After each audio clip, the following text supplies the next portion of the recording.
السلام عليكم ورحمة الله، كيف دايرين؟ لاباس عليكم بخير؟ نتمنى تكونوا اموركم مزيانه ان شاء الله وتكونوا في صحه جيده وانتم كتشاهدوا الفيديو ديال اليوم كيف كتشوفوا غادي نديرو حلوه بعجينه وحده. غادي نخرج منها 3 ديال الاشكال اللي الشكل ديالهم راقي كيف كتشوفوا، الوان رائعه الصراحه. هاد الحلوه زوينه بزاف، لا في المذاق ولا في المنظر، وهميه هكا نقدروا نديرو غير هاد البلاطو في العيد راه كافينا، ما نحتاجوش نزيدو حاجه اخرى معاه. وما كتحتاج لنا لا مرشم ولا مول ديال السيليكون ولا والو. هانتوما غادي تشوفوا كيفاش غادي نوجدها. الا بغيتو تعرفوا الطريقه كملوا معايا الفيديو حتى الاخير. دابا ندوزو للمقادير وطريقه التحضير. الكاطو غادي نحتاج عندي هنايا كاس ديال مايزينا مع مرش، كاس ديال السكر كلاصي مع مرش، 2 بيضات، سكر فاني، خميره الحلويات ندير غير معلقه صغيره، عندي 250 غرام ربعه ديال الزبده تكون نوعيه جيده، تكون من في حراره المطبخ، درجه حراره المطبخ، شويه ديال الملحه، وانا عندي البيستاش وشويه ديال اللوز، كميه غير شويه نتوما كتشوفوا حفينه ولا بغيتو ديروا غير اللوز ما ديروش البيستاش، المهم ديروا متوفر وصافي. من بعد غتشوفوا فوقاش غنزيد هاد اللوز والبيستاش. دابا ندوزو لطريقه التحضير. هنايا اول حاجه انا خديت هاد الروبو العجانه فيه غادي نعجن. نتوما غادي تعجنوا غير بيديكم الا ما عندكمش العجانه. هنايا وضعت السكر كلاصي والزبده اللي خدمتهم مزيان. كيف كنعرفوا كنخدموا الكاطو غير في القصعه، كنخدموا ديك الزبده مع السكر حتى كترجع لنا على شكل كريمه. ومن بعد غادي نضيف ديك 2 البيضات وديك الساشي ديال الفاني، وغادي نخدمهم مزيان حتى يرجعوا لي كريمه، حتى يمتزج ديك البيض مع الزبده. من بعد ما تمتزجوا على هذا الشكل غادي نضيف ديك الكاس ديال النشا. الا ما متوفر لكمش النشا غادي تضيفوا غير الدقيق، ما ديروش النشا. وإلا عندكم النشا ديروه باش كتجينا ديك الحلوه خفيفه وزوينه. وهنايا من بعد ما ضفت ديك الكاس النشا غادي نبقى نزيد في الدقيق. نسيت ما قلتلكمش في المقادير، انا حاطاه وما قلتوش. هنايا ضفت ديك شويه ديال خميره الحلويات قياس 1 معلقه صغيره كيف قلت لكم. وغادي نبقى نضيف الدقيق شويه بشويه حتى نحصل على هذا الشكل. ما غاديش تجيني العجينه هي هذيك، خصني نخليها جاريه شويه، راه كتلصق شي شويه، حيت عاد غادي نضيف معاها اللوز والبيستاش باش ما تقصحناش. الا درناها هي هذه كنضيفوا معاها اللوز والبيستاش غادي تقصح، لهذا خليوها جاريه شويه تكون كتلصق كيف قلت لكم. هانتوما كتشوفوا راه كتلصق لي في سطح العمل. وغادي نقسمها على 3 د الكويورات حيت غادي ندير 3 ديال الشكيلات. هنا غادي ناخذ ديك الكويوره الاولى غادي نوضع فيها ديك البيستاش من بعد ما طحنته حتى ولا لي بودر، وغادي نخدمو مزيان مع ديك العجينه غير بالريوس الصبابعي كيف كتشوفوا، غير بصبعاني ما نحتاجش نعجنها. بالنسبه للناس اللي ما متوفرش عندهم بيستاش تقدروا ديروا غير النكهه ديال البيستاش، راه كيتباع ديك النكهات عند مالي الحلوه اللي كيبيعوا داكشي ديال الحلوه. انا هنايا بغيت نضيف لها شويه ديال الملون خضر باش تعطيني داك اللون زوين. غابيل بان فيها البيستاش.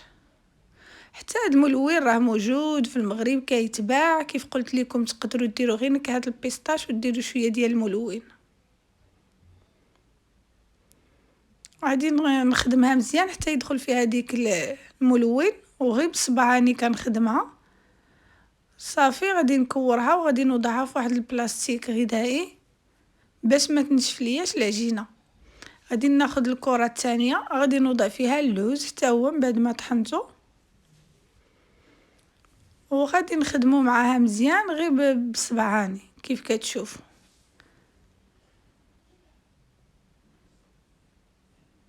صافي غادي نكورها ونوضعها حتى هي في بلاستيك غذائي. والكره الثالثه ما غنخليها هكا ما نضيف فيها والو، ضفت غير شويه الطحين باش ما تبقى ليش جاريه. نتوما الا بغيتو ديروا فيها شويه ديال الكوك تقدروا تضيفوا في بلاصه الطحين شويه ديال الكوك اولا ديروا لا بغيتوها تجيكم هكا ماغون ديروا فيها بودره ديال الكاكاو. ها هما الكويورات اللي حصلت عليهم. دابا غادي ندوز نكورهم. غادي ندير في كل كره 18 غرام. انا استعنت بالميزان باش يجيوني الكرات قد ما يجينيش شي كبير شي صغير. غادي نبقى نكور هكا. غادي ندير ما بين 18 و 17 غرام.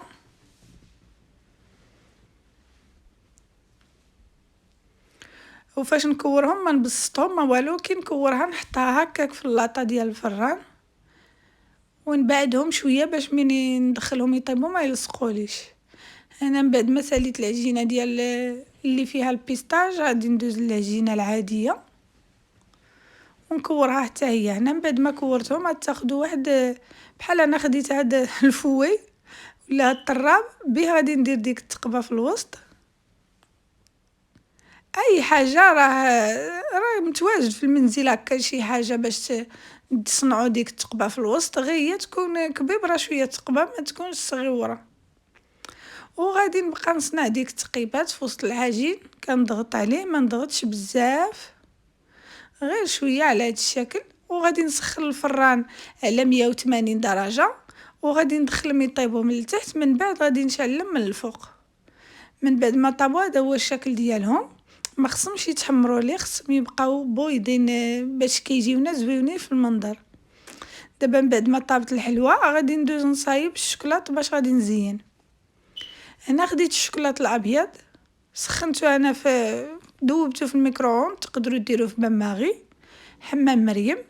وغادي نضيف له واحد القياس واحد معلقه كبيره ديال الزيت المائده. من الاحسن ما نكتروش الشوكولاط، ما نكترولوش الزيت حيت ما غاديش نهائيا غادي يجمد لنا، يبقى جاري. واخا ندخلوه للثلاجه غيجمد، غير حنا نخرجوه هو يولي يسيح.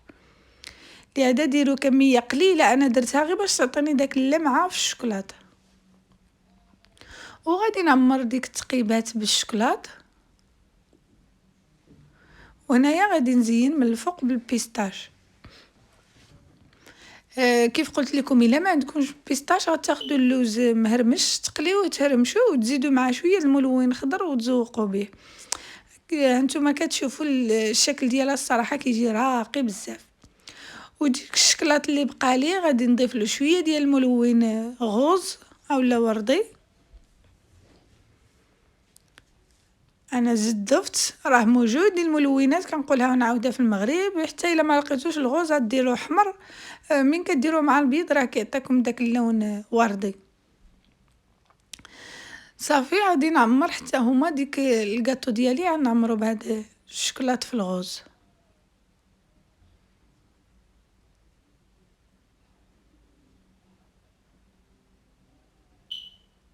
حتى هذا الشكل كيجي الصراحه زوين بزاف ورائع ساهل.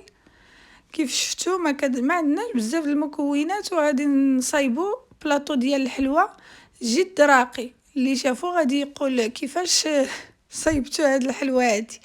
هنايا انا اختاريت نزينهم هكا بشويه ديال الحلوى رقائق ولا هذيك. المهم تزين كيبقى اختياري. اي حلوى كتبان عندكم تقدروا ديروا غير ديك الفيرميسيل ديال الشوكولاط في البيض راها كافيه. وراه كيتبع داك الفيرميسيل ملونه تزوقوا بها حيت زين هو اللي كيعطي الصراحه شكل زوين للحلوى ديالنا. هنا خديت واحد شويه ديال الشوكولاط كحل اولا الشوكولا اسود ووضعت معاه معلقه صغيره عامره ديال الكراميل. هنا ما ضفتلوش انا الزيت، بغيتو تضيفوا شويه ديال الزيت كيف قلت لكم غير شويه باش تطلق لكم ديك الشوكولاط ضيفوها. حيت انا ضفت مع الكراميل ما بغيتش نزيد الزيت باش يجمد ليا. الا ضفت الزيت والكراميل ما غاديش يبغى يجمد. وغادي نعمر ديك الكويرات من بعد ما رشيتهم بسكر كلاصي. الا بغيتو ما ترشوهمش بسكر كلاصي تقدروا تخليهم هكاك مي كيعطيهم واحد المنظر رائع. صافي من بعد ما رشيتهم بسكر كلاصي عمرتهم بالشكلاط. وغادي ناخذ واحد اللوزه وغنزوق بها من الفوق باش نعرفوا ان هادو هما اللي فيهم اللوز. وصافي هذا هو الشكل النهائي ديالهم.